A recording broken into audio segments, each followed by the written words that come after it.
Hey, YouTube. Well, I just spent 25 minutes talking and somehow or other erased the damn tape. So now I got to start all over again. This is Empire, episode, I believe, is 15. Empire. It opens up with Cookie's in bed. She's still recovering from her heart attack, right? Thirsty and Lucius are in the room with her. As they're leaving her room, Thirsty hangs out for a minute. He falls behind Lucius, and he tells Cookie that he's found this girl. Cookie had sent him on a mission to find Pound Cake's daughter, and he's found her. She's a dancer.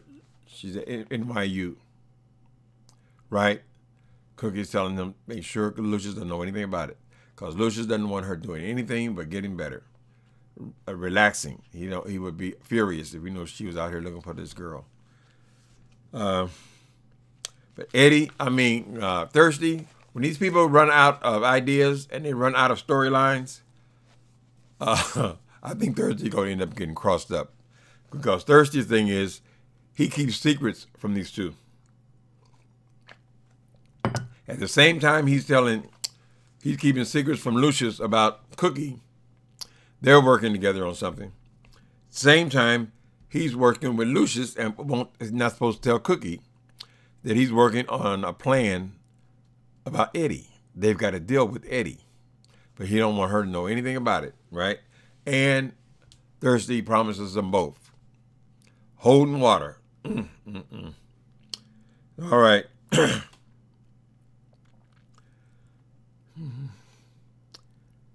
Okay, so Lucius confronts Eddie, tells him he wants him out of the company. He offers him a generous severance just to resign. That'll be the end of it. Eddie resists. Eddie says no, and I'm dating a member of the board. So Lucius cannot easily get rid of Eddie. Eddie is entwined with the company. And he's also screwing his woman, who is the same woman that Thirsty tried to manipulate and ended up eating her out in the elevator. That one. Okay,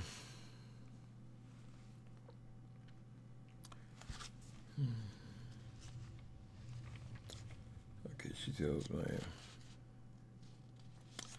Okay, Cookie goes and sees this girl, Maya. Maya is Pound Cake's daughter. The girl has never met her mother, at least not since she was an infant. And initially, Cookie's going there to tell her that, her mother is dying. She's on her deathbed, and she wants to see her. But she goes to the studio, and she sees the girl dance. The girl's a beautiful ballet dancer, right? Her dancing. So Cookie comes up with this other idea. She says, okay, I'm here because I've heard about your dancing and I'm looking for dancers for Tiana's new project. The girl gets all excited because she's a big fan of Tiana. They make arrangements for her to come and audition, right?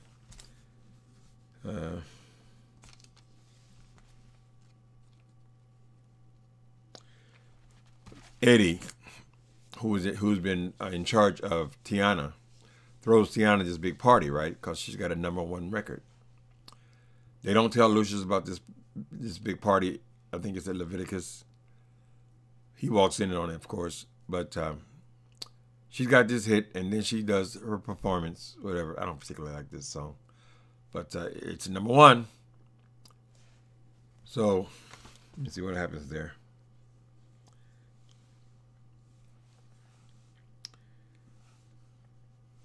Anyway, she's surprised.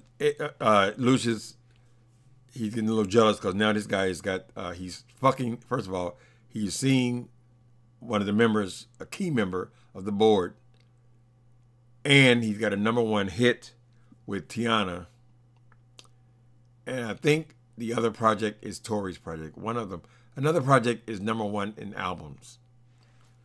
Lucius doesn't like that. They see a chart, and we see that his boys, Jamal and Hakeem, are way down in the charts, way down in sales. And these two, who Eddie's working with, are at the very top of the charts. So Lucius goes and he tells Jamal, okay, I want you back on 2020, but I want you back the way you were. I want you to sing the music the way you used to sing it. The same songs, same thing. Jamal is not enthused about that. He got a new sound he's working on. He's excited about it. And Lucius is shutting it down. Right?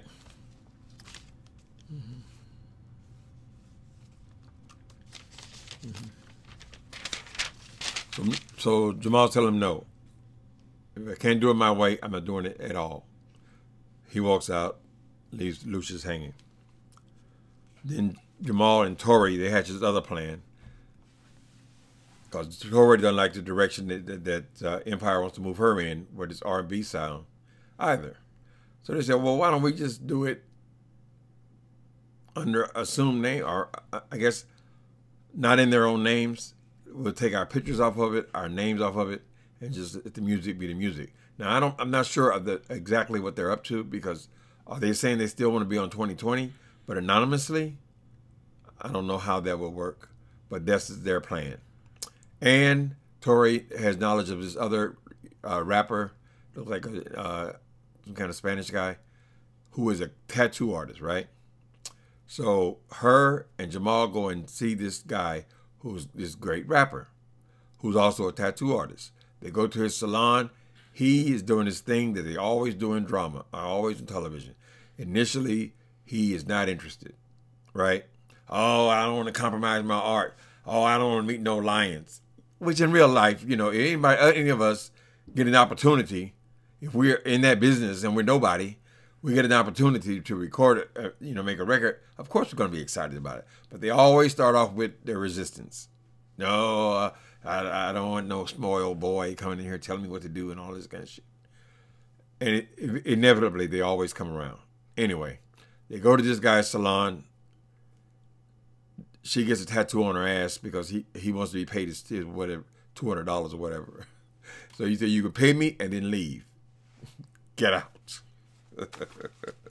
But we know drama. We know television drama.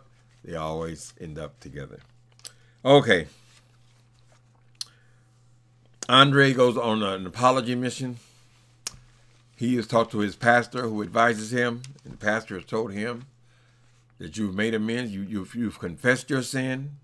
And now it's up to you to make amends. So Andre sets off to apologize and to make amends with each of his family members. Right? Starting with Hakeem. He actually starts with Jamal. Jamal kind of brushes him off at the party. And so he goes to Hakeem. But I'll get there in a minute.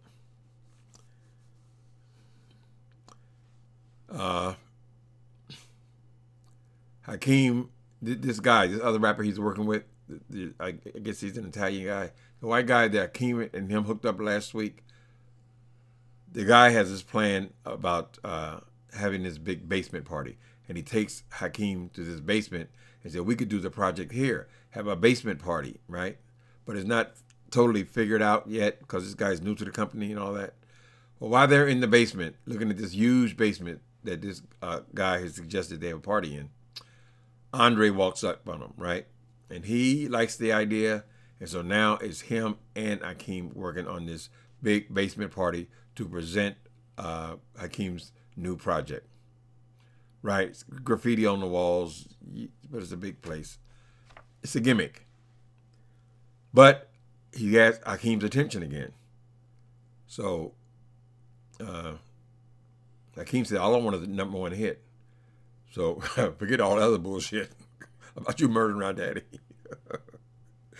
Okay, so those two are together now in this big plan. Eddie, the next thing Lucius tries to get rid of Eddie. Eddie is on a date with this member of the board, right? Her name is Edna. He's at Leviticus with Edna.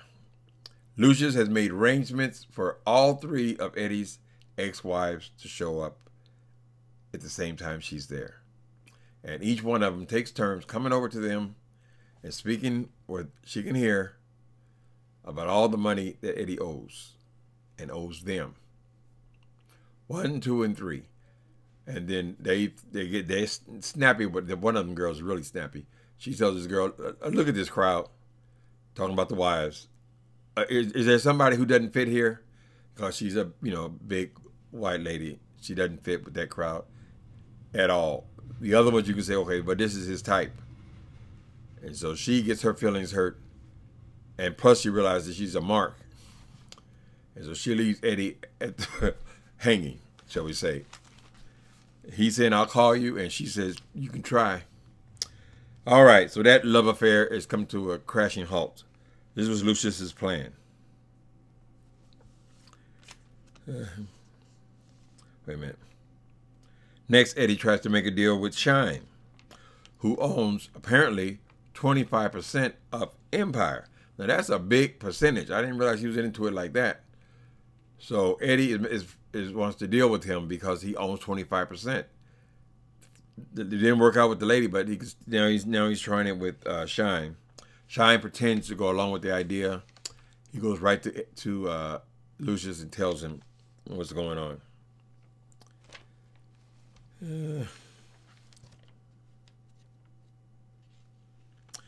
Okay, next thing we see is Cookie. After this girl who was dancing, she was dancing beautifully. But Tiana is very jealous. She don't want anybody to upstage her. And she was so nasty to this girl who was just gushing over her about meeting her. So Tiana has become a real B word. I just using it casually. She's really become an unlikable person, right? Anyway, Cookie had to straighten her up. So after this girl storms off, practically in tears, Cookie hangs back and tells Tiana that I am the only bitch in this company. And just like I made you, just like I found you and made your career, I can end it. And Tiana's left stuck. She promised her, just like I made you, I can break you, honey. So Tiana is checked.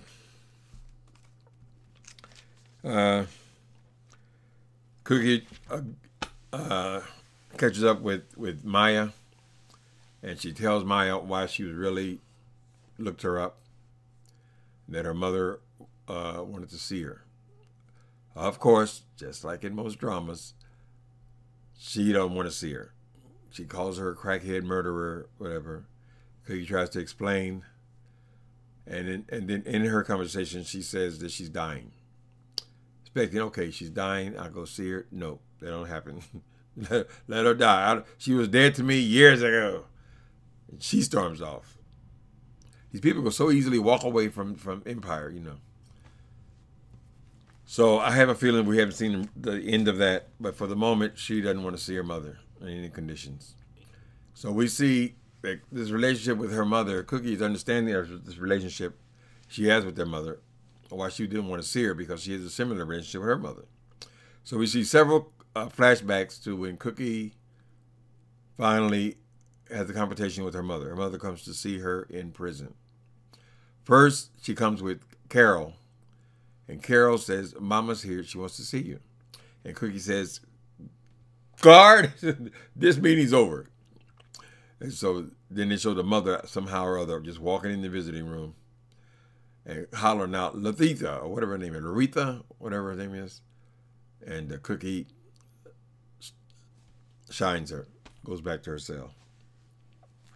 Initially, there's more to that, though, which we'll get to in a moment. Come on, Troy. Okay.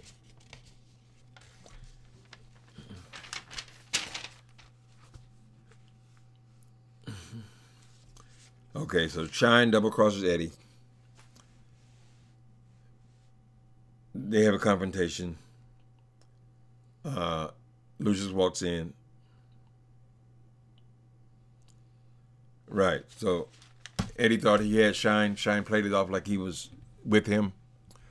But he actually went right to Lucius. I said it earlier. And now they're having a meeting, and Lucius walks in. Right, so Eddie won't go away. So this problem they're having is just gotten a little bit more serious. Right. Hakeem performs his song from 2020 at this at this basement party, rap song. And as he's performing, Tiana walks in, right? Now he wants to outdo Tiana's record. That's the whole plot. So he's hoping that this song will do it. She walks in, and some reason or other, they got Akeem being whipped by this. Whipped mean the P word, whipped with Tiana. As far as, because no matter how nasty she is, or however how she treats him, he wants that to be his wife. So they show them making out somewhere there in that place, not publicly, but in the same building, in the basement. And then he accuses her of something, being Eddie's puppet. She goes off, and then she storms off. Everybody's storming off in this episode. Every scene ends up with somebody walking out on somebody else. Okay. What else happened? Tori's back on pills at the same party in the basement. Tori is buying pills from a drug dealer in the basement, right? He hands the drugs through a fence and then immediately puts them in her mouth, takes them. So there's no question that she's back on drugs. We saw that she took pills last week too, so we already know that. But Jamal didn't know it. So now Jamal sees the whole thing. He sees her taking the pills. So he approached. Now remember, he's working on this project with her, or supposed to be. He sees her, and he's an ex-addict himself. Confronts her, tells her, we are going to a meeting tomorrow. And she's, I don't think so. So Tori's back on drugs. She's supposed to be partnering with him to do this project. That guy, the other little rapper they wanted though, he shows up, and now he's on. First he says, I heard your music and I liked it and all this kind of shit. Basically, the girl, Tori, told him that if he didn't come to the party, she was going to blast him on social media. Okay. Next thing we see is Thirsty's getting on the elevator and Cookie's getting off. They have a moment, and Thirsty says something in passing about them killing Eddie. And she said, what? She stopped the elevator. What? What did you say? So she knows. She goes immediately to Lucius, and Lucius is in his office loading this gun. And she said, Thirsty told me. So Thirsty is going to get crossed up at some point. It's just too rich. He's going to get crossed up with these two. Anyway, so she says, she goes into her little speech about how they're supposed to be partners and everything, and how he's supposed to talk to her about everything. I see you doing things behind my back. And she says, he apologized, of course. And then she says, okay, now we got to come up with a plan about dealing with Eddie. So now Cookie's involved in the plan to deal with Eddie. But she don't want it to involve murder. All right.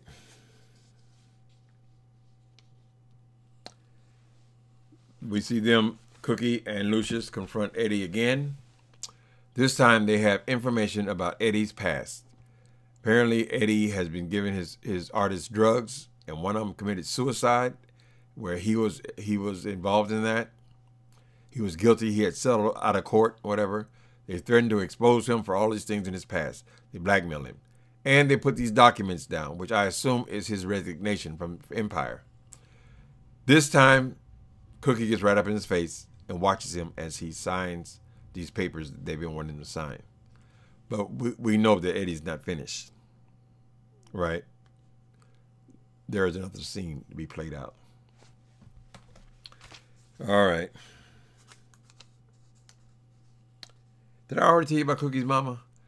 So Cookie was doing, maybe I did, I hope I ain't repeating myself, but Cookie's mother,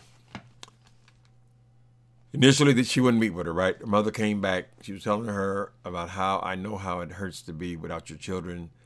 The mother was telling Cookie, do anything you can to get out of here. because I understand your pain, but those kids need you. They're in the hands of the devil, referring to Lucius.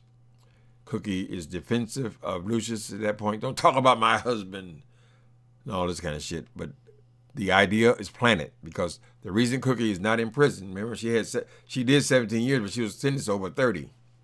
She cut a deal. She had snitched on this guy, I forget his name, this big drug dealer. And that's how she got out early. But her mother is the one that planted the idea. Right. Okay, so we saw that in flashback. The last thing we see Eddie going into this like smoke club, you know, where they got a waiter walking around with his tray with cigars on it. We see Eddie take one of the cigars, and the other person take a cigar, but the other person is in shadow. We don't see that person. This is the very last bit when they expose that it is Anika. Anika's back. We haven't seen her since they started back with the show. But Anika is going to plot with Eddie to get Empire. Apparently, there's a clause in her custody. And this, of course, is their grandchild. So those two are plotting the next move on Empire. And that's where it ends. And this is where I've been talking for an hour straight. This is where I end.